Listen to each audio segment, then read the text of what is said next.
Hey guys, it's me Jack and I'm back with another review. Lord of the Rings, one of the most beloved book series of all time and also one of the most beloved film series of all time. Of course we all know the movies that were made by Peter Jackson in the early 2000s. But there were plenty of other adaptations made before.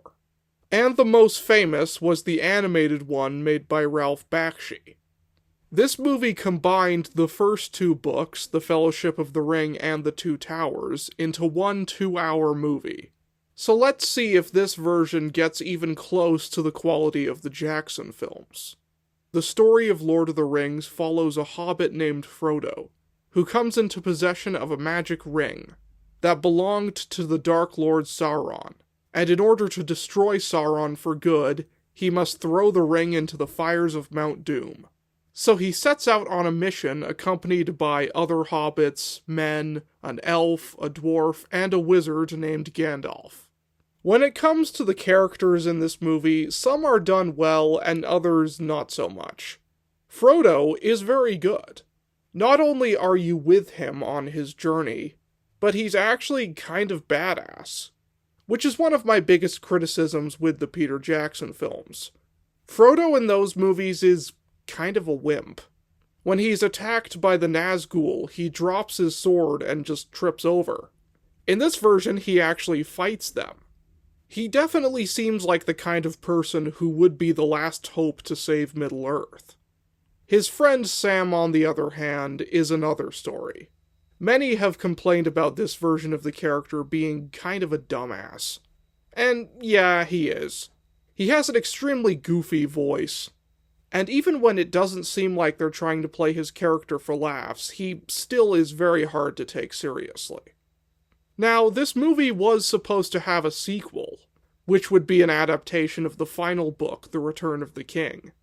And I do think that had that movie been made, this version of Sam might have worked a lot better, because we would have seen his transition from a bumbling idiot to a courageous hero who helps save the day.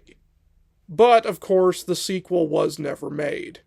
But I'd be lying if I said I didn't laugh at a couple of moments with Sam in this movie. Gandalf is pretty good, serving as both a wise, kind mentor and also kind of a grouchy old man. But they never go too far in one direction. Like after Pippin makes noise while they're in the Mines of Moria, he has this hilarious freakout, where you can tell that he's trying to contain his anger, but he's really struggling with it. But then a few minutes later, he comforts Pippin when he tells Gandalf that he's scared, showing that he still does care. His comedic moments are great. I especially love this moment where he scares Sam. It's pretty much all just the animation that makes this scene so funny. I also must say, I'm really glad that Gandalf keeps his pointy hat even after he becomes Gandalf the White. That's something that bothered me about the Peter Jackson one. I really loved Gandalf's pointy hat. It just screams wizard. So I was disappointed that he didn't have one when he became Gandalf the White. There's the character of Aragorn, voiced by the late John Hurt, and this was a brilliant casting decision. John Hurt has a great, iconic voice, and you instantly buy him as a leader. Unfortunately, though, a lot of the side characters in this film are very underused, and that's to be expected when you combine two books into one movie. Lord of the Rings is a story that has tons of characters. Merry and Pippin, Frodo's other hobbit friends, are just sort of along for the trip. They do a good job of showing that they are loyal friends, but ultimately they are rather forgettable. Gimli and Legolas are a bit better. They have some genuinely nice moments, particularly when Gimli finds out that his cousin Balin is dead. And the animation really does a good job of showing the pain in Gimli's face. The character of Boromir is one who I think really would have benefited from more screen time, and is one of the biggest victims of them squeezing two books into one film. They did the best job that they could developing his character with the limited time that they had, as he wants to use the ring for good to help defeat Sauron, and his obsession with it drives him mad. And then, of course, he dies. But this moment doesn't hit nearly as hard as it should, and it all comes down to the fact that we just didn't spend as much time with his character as we should have.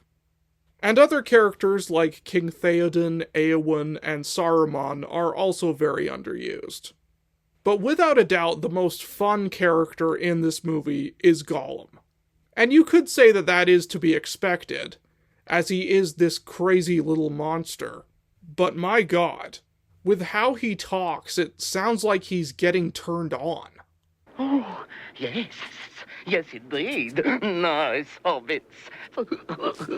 The animation of this movie is mixed. The main characters are all drawn and designed very well. They are all given unique and different designs so they can stand out. The backgrounds are beautiful, and at times look like something out of a book. The film also uses some rotoscoping. When it's used on human characters, it looks kinda weird and off. But the stuff they do on the orcs is really cool. I love that they're shrouded in darkness, and you can't see all of them. They have these demonic red eyes, and long, sharp teeth. But then you have the Balrog.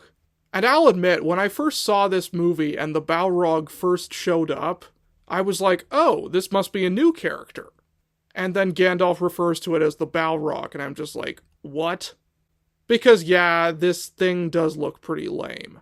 I mean, it's basically just a lion with wings. There's nothing all that interesting about it. I will also say that as good as the animation is in a lot of the movie, there are some awkward moments. Some really goofy facial expressions out of the characters. One of my favorites is Legolas's dopey smile when he first shows up. I remember watching this movie at a special screening, and there were several times where the audience laughed when they weren't supposed to. This movie can get very goofy at times. Like this scene of Legolas and Aragorn running in slow motion. It's clearly supposed to be epic, but it just comes off as lame. That being said, the film does still manage to be genuinely epic in certain areas. The action scenes are pretty cool, and I love how gruesome they are. There's a lot of blood. The soundtrack for the movie is also good. The main theme is obviously not as iconic as the Howard Shore one, but it still gets you into the adventurous spirit. Ultimately, this movie's biggest flaw is the story. Not really the story itself, but simply how rushed it feels. There are so many different characters and plot points that this movie tries to cram in. And it really would have worked better if they had just adapted all 3 Lord of the Rings books, instead of cramming the first 2 into one. At the time, this kind of thing was considered way too ambitious. But still, it would have worked a lot better. The film relies a lot on narration, telling us a lot of information that would have worked much better had it come from the characters. And it's thrown at you very fast. This also leads to the movie having some awkward cuts, like this one right here. Lothlorien is a place of healing. There is no evil in it, unless a man brings evil there with him. Welcome to Lothlorien. What the fuck was that? It shows how much stuff they crammed in with so little time. So ultimately, Ralph Bakshi's Lord of the Rings is certainly not a great movie. But it is still fun in its own way. While it doesn't hold a candle to the Peter Jackson films, I think it does get a bit of a bum rap sometimes. I'm going to give Ralph Bakshi's Lord of the Rings a 7 out of 10.